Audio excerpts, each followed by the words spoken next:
مسلمان کسے کہتے ہیں؟ پیغمبر آدم کے ماننے والوں کو کہتے ہیں. حدیث پاک کے اندر آتا ہے المسلمون من لسانہ و یدہ، مسلمان وہ ہے جس کی زبان اور ہاتھ سے دوسرا مسلمان تکلیف پہنچے. دوسرے مسلمان کو جس سے مسلمان وہ ہے جس کے ہاتھ سے اور زبان سے کسی کو تکلیف نہ پہنچے، اسے مسلمان کہا جاتا ہے. اللہ اکبر. آج ہمیں دہشت گردی کے ساتھ جوڑا جاتا ہے. اے لوگوں سن لو، ہمارا مذہب کیا سبق دیتا ہے. اللہ کے نبی صلی اللہ علیہ وسلم فرماتے ہیں اماطۃ الاذی عن الطریق صدقۃ، راستے سے تکلیف دہ چیز کو ہٹا دینا سکتا ہے. اللہ اکبر. اگر کوئی پتھر پڑا ہوا ہے، اگر کوئی کنکر پڑا ہوا ہے، اگر کوئی تکلیف پہنچانے والی پڑی ہوئی ہے، اسے ہٹا دیجیے. اسلام کا سبق ہے، جب ہمیں اسلام اللہ اکبر اس طرح کا پیغام دیتا ہے، وہ کسی پر ظلم کرنے کا پیغام کیسے دے سکتا ہے؟ ظلم اس مذہب کے اندر کیسے روا، کیسے جائز ہو سکتا ہے؟ بہرحال اپنی گفتگو کو یہیں پر ختم کر رہا ہوں، کیونکہ گرمی کی شدت اس بات کی اجازت و پرمیشن نہیں دے رہی ہے. وما علینا الا البلاغ.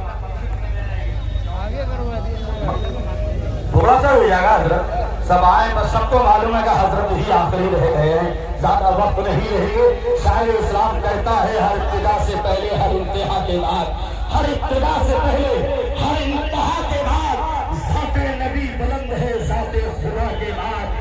ذات نبی بلند ہے ذات خدا کے بعد. اور دنیا میں احترام کے قابل ہے جتنے لوگ، دنیا میں احترام کے قابل ہے جتنے لوگ، میں سب کو مانتا ہوں مگر مصطفیٰ کے بعد. میں سب کو مانتا ہوں مگر مصطفیٰ کے بعد. اور وہ سرخ ہونے کا سامان بھی دے سکتے ہیں، زندگی کو وہ نیا عنوان بھی دے سکتے ہیں. یہی کہتا ہے میری قوم کا ہر ایک بچہ محمد کے لیے ہم اپنی جان بھی دے سکتے ہیں، محمد کے لیے ہم اپنی جان بھی دے سکتے ہیں. محترم بزرگ اور ساتھیوں، یہ جلوس محمدی ہے، وہ رسول پاک صلی اللہ تعالیٰ علیہ وسلم شریف ہے، وہ نبی پاک صلی اللہ تعالیٰ علیہ وسلم ہے جن کی تعلیمات کا یہ عالم ہے. اگر ہم مصطفیٰ کی تعلیمات پر عمل کر لیں تو انشاءاللہ کامیاب ہو جائیں گے. جاننا چاہو گے مصطفیٰ کی تعلیم کیا تھی؟ تو مصطفیٰ جان رحمت کی تعلیم یہ تھی کہ انسان کو انسان سمجھا جائے، پڑوسیوں کا حق ادا کیا جائے، کمزوروں پر رحم کیا جائے، یتیموں کا خیال رکھا جائے، سچ بولا جائے اور کسی پر ظلم نہ کیا جائے. میرے آقا صلی اللہ تعالیٰ علیہ وسلم نے محبت، امن اور عدل اور حسن اخلاق کو انسانیت کی بنیاد بنایا.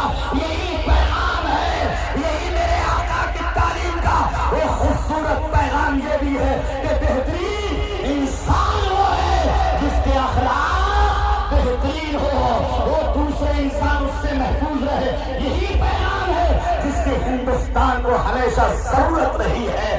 نبی پاک صلی اللہ تعالیٰ علیہ وسلم نے مدینہ منورہ میں ایسا معاشرہ قائم کیا، ایسا معاشرہ قائم کیا جہاں مختلف مذاہب اور قبائل کے لوگ اپنے حقوق کے ساتھ رہتے تھے. اور میثاق مدینہ ہمیں بتاتا ہے کہ اختلاف کے باوجود محبت، امن اور معاشرہ باہمی ذمہ داری کے ساتھ معاشرہ قائم کیا جا سکتا ہے. اس لیے میرے عزیزوں اور میرے دوستوں بھائیوں، اپنے ہندوستان کا ہمیشہ خیال رکھیں گے. اپنے ہندوستان پر اگر کسی کی بھی آنکھ اٹھی تو یہ مصطفیٰ کے غلام ہر جائز قربانی دینے کے لیے ہمیشہ